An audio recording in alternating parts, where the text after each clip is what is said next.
اعوذ باللہ من الشیطان الرجیم بسم اللہ الرحمن الرحیم ولا تؤتوا السفهاء اموالكم التي جعل الله لكم قياما وارزقوهم فيها واكسوهم وقولوا لهم قولا معروفا وابتلوا اليتامى حتى إذا بلغوا النكاح فإن آنستم منهم رشدا فادفعوا إليهم أموالهم ولا تأكلوها إسرافا وبدارا أن يكبروا ومن كان غنيا فليستعفف ومن كان فقيرا فليأكل بالمعروف فإذا دفعتم إليهم أموالهم فأشهدوا عليهم وكفى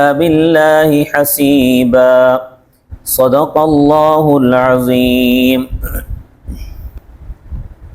ان آیات میں معاشرے کے مسائل بیان ہوئے ہیں، یعنی آپس میں زندگی بسر کرنے کا طریقہ۔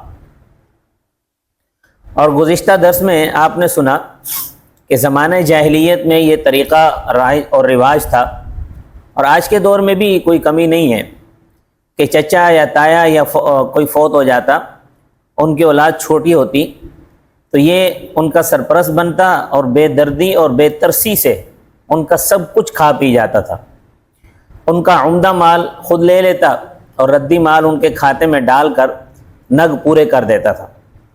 اور یہ بات بھی حقیقت ہے کہ ہر زمانے اور ہر علاقے میں ہر قسم کے لوگ موجود ہوتے ہیں، سمجھدار بھی اور بیوقوف بھی، یعنی اس سے کوئی ملک اور کوئی قوم مستثنا نہیں ہے۔ اسی طرح یتیم بچوں میں بھی بیوقوف بھی ہوتے ہیں، سمجھدار بھی ہوتے ہیں، شریف بھی ہوتے ہیں، جھگڑالو بھی ہوتے ہیں، برے بھی ہوتے ہیں، اچھے بھی ہوتے ہیں۔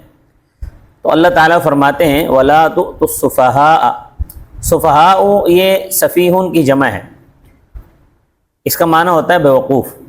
فرمایا کہ اور نہ دو تم بیوقوفوں کو اموالکم اپنے مال، التی وہ مال جعل اللہ لکم قیاما کہ بنایا ہے اللہ تعالی نے تمہارے لیے قائم رہنے کا ذریعہ، کیونکہ مال ہوگا تو کھائے گا پیے گا، بغیر مال کے تو دنیا کا نظام نہیں چل سکتا۔ اگر تم نے بیوقوف کو مال دے دیا تو وہ اس مال کو ضائع کر دے گا، اس کو اڑا دے گا۔ خصوصاً بیوقوف کو جب برے ساتھی مل جائیں تو وہ برے ساتھی اس سے بھی زیادہ برے ہوتے ہیں۔ لہٰذا جو بیوقوف ہے، چچے کا بیٹا ہے یا ماموں کا بیٹا ہے یا بھائی کا بیٹا ہے، برادری رشتہ داروں میں سے کوئی ہے جس کے تم نگران ہو اور سرپرست ہو، اس کو تم مال نہ دو، کیونکہ اس کو مال نہ دینے میں ہی اس کی بہتری ہے۔ بیوقوف کو بیوقوف مل گئے تو سب کچھ تباہ کر دیں گے۔ یہ بات اچھی طرح یاد رکھنا ہے نوجوانوں کہ کبھی کسی برے کے پاس بیٹھک مت رکھنا۔ برائی کا اثر بہت جلدی ہوتا ہے۔ اس کی وجہ یہ ہے کہ نفس امارہ بھی برائی کو چاہتا ہے، اور شیطان بھی برائی کو چاہتا ہے، اور ماحول بھی برائی سے آلودہ ہے۔ تو یہ تین چیزیں ایک جگہ جمع ہیں، نفس امارہ، شیطان اور ماحول۔ اب جب آدمی ان تینوں چیزوں کے ہوتے ہوئے برے آدمی کے پاس ایک دفعہ بھی بیٹھ گیا تو تم میں ضرور برائی آئے گی۔ یہ مرد عورتیں میرے پاس آتے ہیں، مجھے کہتے ہیں، روتے ہیں کہ ہمارا بچہ غلط راستے پر چل پڑا ہے، برے لوگوں کے ساتھ اٹھتا بیٹھتا ہے، نشئی ہو گیا ہے، یہ ہو گیا ہے، وہ ہو گیا ہے۔ تو بھائی پہلے سے ہی ان کو بری مجلسوں سے دور رکھو، اچھے لوگوں کی صحبت میں بھیجو۔ پہلے تو بچوں کا خیال نہیں رکھتے، لیکن بچہ جب بری صحبت میں پڑ جاتا ہے اور برائیوں میں مبتلا ہو جاتا ہے، پھر بعد میں روتے پھرتے ہیں۔ تو فرمایا کہ بیوقوفوں کو اپنا مال نہ دو، یہ مال تمہارے قائم رہنے کا ذریعہ ہے، لیکن بیوقوف اس کو ضائع کر دیں گے۔ اور اس طرح کرو وَارْزُقُوهُمْ فِيهَا، ان مالوں میں سے ان کو کھلاتے رہو، وَاكْسُوهُمْ، اور ان کو لباس پہناتے رہو، تم ان کے نگران ہو۔ دیانت داری کے ساتھ یہ سمجھتے ہوئے کہ ہم نے رب تعالیٰ کے سامنے جواب دہ ہونا ہے، ان کے مال کی حفاظت کرو اور ضرورت کے مطابق ان پر خرچ کرو۔ وقولوا لهم قولا معروفا، اور کہو ان کو اچھی اور بھلی بات، کیونکہ وہ تو بیوقوف ہیں، وہ کچھ بھی کہہ سکتے ہیں۔ وہ تو یہ بھی کہہ سکتے ہیں کہ تو ہمارے مال کا کیا لگتا ہے، یہ تو مال ہمارا ہے، ہمارے حوالے کرو۔ اور یہ بات وہ اپنی مرضی سے بھی کہہ سکتے ہیں اور کسی کے اکسانے پر بھی کہہ سکتے ہیں، کیونکہ دنیا میں شرارتی لوگوں کی کمی تو نہیں ہے۔ وہ شرارتی لوگ جو ہوتے ہیں وہ اس کو اکساتے ہیں کہ دیکھو مال تو تیرا ہے اور وہ اس پر سانپ بن کے بیٹھا ہوا ہے، تو اس سے وصول کر۔ تو ایسے موقع پر تمہیں جذبات میں نہیں آنا چاہیے، غصے میں آ کر اس کو یہ نہ کہو کہ یہ پکڑ، یہ تیرا مال ہے، یہ اپنا مال پکڑ اور یہاں سے دفع ہو جا، کیونکہ تو بیوقوف ہے۔ اب کیونکہ وہ تو ہے بیوقوف، اور تم نے بھی اس کو اگر جذبات میں آ کر رد کر دیا، اس کو اس کا مال اس کے حوالے کر کے اس کو بھگا دیا، تو کیا ہوگا؟ وہ بگڑ جائے گا، وہ تباہ ہو جائے گا، تو پھر بھی دکھ تمہیں ہوگا، پریشانی تمہیں ہوگی۔ لہٰذا جذبات پر کنٹرول کرتے ہوئے حوصلے سے کام لو، اس کو اچھی بات کہہ کر ٹال دو کہ بھائی واقعی تیرا مال ہے، میں تو خادم ہوں، یہ آج بھی تیرا ہے اور کل بھی تیرا ہے، مگر اس بیوقوف کے حوالے نہ کرو، یہ اللہ تعالیٰ کا حکم ہے۔ تو آگے فرمایا وَابْتَلُوا الْيَتَامَى، اور امتحان لو تم یتیموں کا، حَتَّى اِذَا بَلَغُوا النِّكَاحَ، یہاں تک کہ جب وہ نکاح کی مدت کو پہنچ جائیں، یعنی بالغ ہو جائیں، تو تم ان کا امتحان لو۔ فَإِنْ آنَسْتُم مِّنْهُمْ رُشْدًا، بس اگر تم محسوس کرو ان سے بھلائی اور سمجھ، فَادْفَعُوا إِلَيْهِمْ أَمْوَالَهُمْ، بس تم ان کو ان کے مال دے دو۔ مطلب یہ ہے کہ یتیم جب تک بالغ نہ ہو اس وقت تک اس کا مال اس کو حوالے نہیں کرنا، اور جب وہ بالغ ہو جائیں تو پھر اس کا امتحان لو، پہلے مال حوالے کرنے سے پہلے ان کا امتحان لو۔ امتحان کی کئی صورتیں ہو سکتی ہیں، مثلا ایک صورت یہ بھی ہو سکتی ہے کہ اس کو کچھ رقم دو اور کہو کہ بھائی برخوردار یہ رقم تمہاری ہے، تم اپنے پاس رکھو، یہ اس کو نہ بتاؤ کہ یہ رقم میں نے تجھے کیوں دی ہے، پھر دیکھو کہ اس رقم کا وہ کیا کرتا ہے۔ 2-4 ہفتوں بعد اس سے دریافت کرو کہ بھائی تمہیں کچھ رقم دی تھی، تم نے اس کا کیا کیا۔ اگر سمجھدار ہوگا تو اپنے فائدے کی کوئی چیز خریدی ہوگی، جوتا، کپڑا وغیرہ، کوئی کتاب وغیرہ، یا اگر کچھ نہ خریدا ہوگا تو رقم اس کی محفوظ ہوگی اور وہ کہے گا کہ خرچ کرنے کی مجھے ضرورت ہی نہیں پڑی۔ اور اگر بے وقوف ہوگا تو پھر فلم تھیٹر دیکھنے گیا ہوگا یا کھا پی کے اس نے اڑا دی ہوگی۔ تو اس طرح تمہیں اندازہ ہو جائے گا کہ یہ بے وقوف ہے یا سمجھدار ہے، یعنی اپنے مال کو سنبھال سکتا ہے یا نہیں سنبھال سکتا۔ امتحان کی ایک صورت یہ بھی ہے کہ یتیم کو کہو کہ برخوردار یہ رقم ہے، بازار سے جا کر اپنے لیے ایک سوٹ لے آؤ، سوٹ کا کپڑا لے آؤ، پھر اندازہ لگاؤ کہ وہ جو سوٹ کا کپڑا لایا ہے مہنگا لایا ہے یا سستا لایا ہے، اچھا لایا ہے یا نکما لایا ہے۔ اس سے انسان کی عقل معلوم ہو جاتی ہے، اس لیے کہ جو سمجھدار ہوگا تو وہ کئی دکانیں گھوم پھر کر اچھا اور سستا کپڑا لائے گا، اور اگر بیوقوف ہے تو نکما اور مہنگا لائے گا۔ اس کے علاوہ بھی امتحان کی کئی صورتیں ہو سکتی ہیں، میں نے سمجھانے کے لیے یہ 2 صورتیں بیان کی ہیں۔ امتحان کے بعد اگر یہ سمجھو کہ یہ سمجھدار ہے اور اپنے نفع نقصان کو سمجھتا ہے تو پھر اس کا مال اس کے حوالے کر دو، اور اگر یہ سمجھو کہ یہ بیوقوف ہے، یہ سب کچھ اجاڑ کر رکھ دے گا، اس کے پاس کچھ نہیں بچے گا، تباہ کر دے گا، تو پھر مال اس کے حوالے نہ کرو، وہ چاہے کچھ بھی کہتا پھرے، کچھ بھی کرتا پھرے۔ تو اس سلسلے میں تم اس پر جو محنت کرو گے، یعنی جو تم اس پر وقت لگاؤ گے، تم اس کے مال کی حفاظت کے لیے جو تم کوشش کرو گے، اس پر تمہیں جہاد کا ثواب ملے گا، کیونکہ جہاد کی بہت قسمیں، ان میں سے ایک یہ بھی ہے کہ تم اس کی اصلاح کے لیے جو کوشش کرو گے اس پر بھی تمہیں جہاد کا ثواب ہے۔ حدیث میں آتا ہے الدین النصیحہ، دین خیر خواہی کا نام ہے، یعنی بغیر کسی لالچ اور بغیر کسی طمع کے خیر خواہی کرتا ہے، اس کا خیال رکھتا ہے، دوسرے کے لیے ایثار کرتا ہے، قربانی دیتا ہے، اس کو اپنے سے بڑا سمجھتا ہے، چاہے چھوٹا ہی کیوں نہ ہو۔ یہ دین کا خلاصہ ہے۔ فرمایا وَلَا تَأْكُلُوهَا إِسْرَافًا وَبِدَارًا، اور نہ کھاؤ تم ان یتیموں کا مال حد سے بڑھتے ہوئے، جلدی کرتے ہوئے۔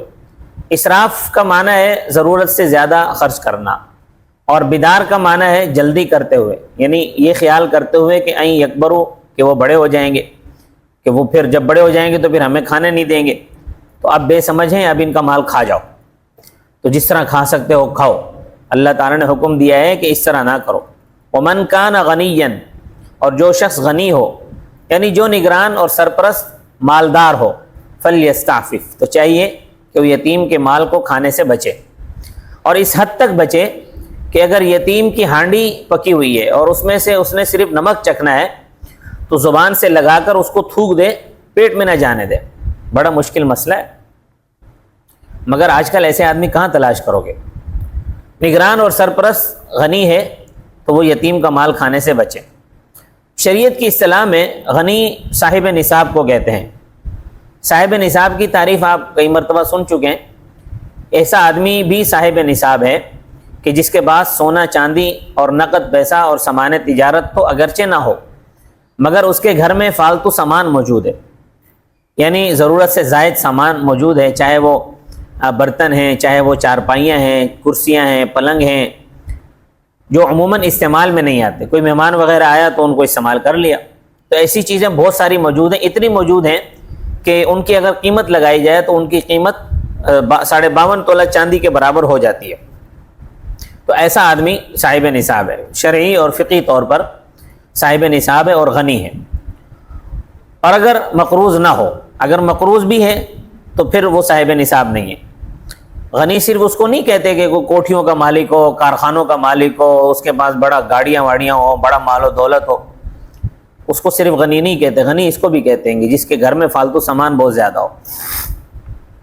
ایسے شخص پر قربانی بھی واجب ہے، فطرانہ بھی واجب ہے، اور ایسا شخص زکوٰۃ بھی نہیں لے سکتا۔ ہاں البتہ یہ زکوٰۃ دے نہیں سکتا، لیکن لے بھی نہیں سکتا، اور نہ فطرانہ لے سکتا ہے، چاہے مرد ہو یا عورت ہو۔ بعض اوقات کوئی عورت بیوہ ہو جائے تو لوگ اس کے بیوہ ہونے کی وجہ سے کہ اس کے بچے یتیم ہو گئے ہیں زکوٰۃ دے دیتے ہیں۔ اس میں بھی تفصیل یہی ہے کہ اگر وہ بیوہ واقعتاً صاحب نصاب نہیں ہے اور یتیم بچے بھی صاحب نصاب نہیں ہیں تو پھر ان کو زکوٰۃ دینا صحیح ہے۔ اگر اس کا خاوند اتنا مال چھوڑ گیا ہے کہ وہ صاحب نصاب ہے اور یتیم بچے بھی صاحب نصاب ہیں کیونکہ ان کا باپ کافی مال چھوڑ گیا ہے، تو ایسی بیوہ کو اور ایسے یتیم بچوں کو زکوٰۃ دینا قطعاً جائز نہیں ہے۔ وہ زکوٰۃ اگر کسی نے دے دی تو وہ زکوٰۃ قطعاً ادا نہیں ہوگی، کیونکہ وہ صاحب نصاب ہیں، نہ زکوٰۃ لے سکتے ہیں نہ فطرانہ لے سکتے ہیں۔ صرف رشتہ داری نہیں دیکھنی کہ ہمارے رشتہ دار ہیں، بیوہ ہو گئی، یتیم ہو گئی، نہیں، دیکھو زکوٰۃ تو ہم نے دینی ہے، بھابھی کو دے دو کیونکہ وہ بیوہ ہو گئی ہے۔ اس طرح بھائی یہ بھی دیکھو کہ اس کو زکوٰۃ لگتی بھی ہے یا کہ نہیں۔ اگر زکوٰۃ لگتی ہے تو دو، اگر زکوٰۃ نہیں لگتی تو پھر اس کو زکوٰۃ دینے سے زکوٰۃ ادا نہیں ہوگی۔ بعض لوگ یتیم لڑکی یا غریب لڑکی کی شادی کے لیے زکوٰۃ دے دیتے ہیں، لہذا یہ مسئلہ بھی اچھی طرح سمجھ لینا کہ نمبر 1، اس غریب لڑکی کو زکوٰۃ کی رقم زکوٰۃ کہہ کر نہ دو، اگرچہ وہ زکوٰۃ کا مصرف ہے۔ وہ لڑکی واقعتاً جس کی شادی کروائی جا رہی ہے زکوٰۃ کی رقم سے، وہ واقعتاً زکوٰۃ کی مستحق ہے، تو اس کو پھر یہ کہہ کر زکوٰۃ نہ دو کہ یہ زکوٰۃ کی رقم ہے، کیونکہ بعض جو غیور طبیعت کے لوگ ہوتے ہیں وہ اس چیز کو گوارا نہیں کرتے۔ تم دیتے وقت نیت تو زکوٰۃ کی کرو، زکوٰۃ ادا ہو جائے گی، اس کو بتانے کی کوئی ضرورت نہیں ہے۔ ہاں بے شک اس کو کہو کہ یہ ہم نے تمہاری امداد کی ہے۔ دوسری بات یہ ہے کہ اس کو زکوٰۃ کتنی دینی ہے اور کس طرح دیں کہ اس کا کام بھی ہو جائے اور زکوٰۃ بھی ادا ہو جائے، کیونکہ آج کل 52.5 تولہ چاندی کی قیمت بھی کافی زیادہ ہے۔ 52.5 تولہ چاندی کی قیمت مثال کے طور پر 3 لاکھ روپے لگا لو، 3 لاکھ تو نہیں، خیر تقریباً 1,30,35 ہزار روپے ہے تقریباً 52 تولہ چاندی کی قیمت۔ تو اگر کسی آدمی نے کسی اس طرح کی لڑکی کو جس کی شادی ہو رہی ہے یا کوئی بھی زکوٰۃ کا مستحق ہے، اس کو 1,35,000 روپے دے دیے، 1,40,000 روپے دے دیے، تو اب وہ صاحب نصاب ہو گئی۔ اب اس کو کوئی اور زکوٰۃ نہیں دے سکتا۔ اگر کوئی اور زکوٰۃ اس کو دے گا تو اس کی زکوٰۃ ادا نہیں ہوگی۔ تیسرا دے گا، چوتھا دے گا، پانچواں دے گا، تو ان تیسرے، چوتھے، پانچویں کی دوسرے کی زکوٰۃ ادا نہیں ہوگی، کیونکہ وہ لڑکی پہلے کی زکوٰۃ لینے سے خود صاحب نصاب ہو گئی ہے۔ تو اس کی ایک صورت ہے جو فقہاء نے بیان کی، وہ صورت یہ ہے کہ اس کو زکوٰۃ کی رقم نہ دی جائے لڑکی کو، بلکہ اس کے لیے زکوٰۃ کی رقم کوئی اور بندہ اکٹھی کرے، پوری اکٹھی کر لے۔ وہ اب 5 لاکھ ہو جائے، 10 لاکھ ہو جائے، 20 لاکھ ہو جائے، جتنی ہو جائے وہ پوری خود اکٹھی کر لے، اس کے بعد وہ ساری کی ساری رقم اس لڑکی کو دے دی جائے یا اس زکوٰۃ کے مستحق آدمی کو دے دی جائے۔ یہ سب سے بہترین طریقہ ہے تو اس میں جو ہے زکوٰۃ سب کی ادا ہو جائے گی، پہلے کی، دوسرے کی، تیسرے کی، چوتھے کی، پانچویں کی، سب کی زکوٰۃ ادا ہو جائے گی۔ تو یہ مسائل ہر وقت پیش آتے رہتے ہیں، ان کو اچھی طرح سمجھ لیں اور یاد کر لیں۔ پھر یہ بھی دیکھنا ہے کہ وہ لڑکی جو یتیم ہے، جس کی شادی کے لیے رقم دی ہے، وہ سید تو نہیں ہے، کیونکہ اگر سادات میں سے ہے تو اس کو بھی زکوٰۃ نہیں لگے گی۔ اور 5 بیٹوں کی اولاد کو سادات کہا جاتا ہے، حضرت علی، حضرت عباس، حضرت عقیل، حضرت جعفر، حضرت حارث بن عبد المطلب، یہ سادات ہیں۔ ان میں سے کسی کو کسی وقت بھی زکوٰۃ نہیں لگتی، نہ قسم کا کفارہ، نہ فطرانہ اور نہ عشر۔ تو زکوٰۃ ادا کرنے سے پہلے یہ بھی معلوم ہونا چاہیے کہ زکوٰۃ کس کو دوں تو ادا ہو جائے گی۔ صرف زکوٰۃ دے دینے سے کوئی ذمہ داری سے فارغ نہیں ہو جاتا، بلکہ تحقیق کرنا ضروری ہے کہ جس کو زکوٰۃ کی رقم دے رہا ہوں وہ اس کا مصرف ہے بھی یا نہیں ہے۔ کیونکہ آج کل تو جو حالات ہیں نا، وہ لینے والا کبھی نہیں بتائے گا کہ میں زکوٰۃ کا مستحق ہوں، میں زکوٰۃ کا مصرف ہوں یا نہیں۔ آگے فرمایا ومن کان فقیرا، اور جو شخص محتاج ہے، فقیر ہے۔ فقیر کی تعریف یہ کرتے ہیں کہ جس کے پاس ایک دن کی خوراک بھی نہ ہو۔ اب جس آدمی کے پاس ایک دن کی خوراک بھی نہ ہو اور یہ فقیر اس یتیم کا نگران ہے، تو فرمایا فلیأکل بالمعروف، بس چاہیے کہ وہ کھائے دستور کے مطابق۔ دستور کا مطلب یہ ہے کہ وہ عام حالات میں، ایسے ماحول میں جو کھاتا ہے وہی کچھ کھائے۔ اگر وہ ایسے حالات میں دال کھاتا ہے تو یتیم کے مال سے بھی دال ہی کھائے، یتیم کے مال سے گوشت نہیں کھا سکتا۔ معروف کا معنی ہے عرف، یعنی ایسے حالات میں وہ اس موقع پر وہ کیا کھاتا ہے، دال کھاتا ہے تو دال کھائے، سبزی کھاتا ہے تو سبزی کھائے، اور کھانا بھی ایک آدھ موقع پر ہے۔ ایسا نہیں ہے کہ پوری زندگی ہی یتیم کے مال سے کھانا شروع کر دے، ہر وقت یتیم کے سر چڑھا رہے، اس کی جان اس وقت چھوڑے جب اس کا سارا مال ہی ختم ہو جائے۔ یہ مطلب نہیں ہے، بلکہ اپنے کھانے پینے کے لیے الگ محنت کرنی چاہیے، کیونکہ مسلمان تو وہ ہے کہ جو ایک دن بھی فارغ نہیں رہتا۔ مسلمان کے لیے ایک دن بھی فارغ رہنا گناہ ہے، یہ گناہ کی بات ہے۔ تو نوجوان لوگ یہ بات سمجھ لیں کہ ہڈ حرام ہونا یہ بہت بڑا گناہ ہے۔ مسلم شریف کی روایت میں آیا ہے کفا بالمرء اثما، آدمی کے گناہ گار ہونے کے لیے کافی ہے کہ گھر کے افراد تو روٹی کو ترسیں اور یہ پتنگیں اڑاتا رہے، یہ کبوتروں کے پیچھے دوڑتا رہے، گیموں کے پیچھے پڑا رہے، یعنی بالکل نکما ہونا، نکما ہو، بالکل نکما ہونا یہ بڑا گناہ ہے۔ ہاں کوئی بیمار ہے، اندھا ہے، لنگڑا ہے، لولا ہے، اس کا مسئلہ جدا ہے، لیکن ایک آدمی دیانتداری کے ساتھ کوشش کرتا ہے مگر اس کو مزدوری نہیں ملتی، اس کا مسئلہ بھی جدا ہے، یعنی وہ گناہ گار نہیں ہوگا۔ تو دوسروں پر بوجھ بن کر رہنا یہ اسلام کا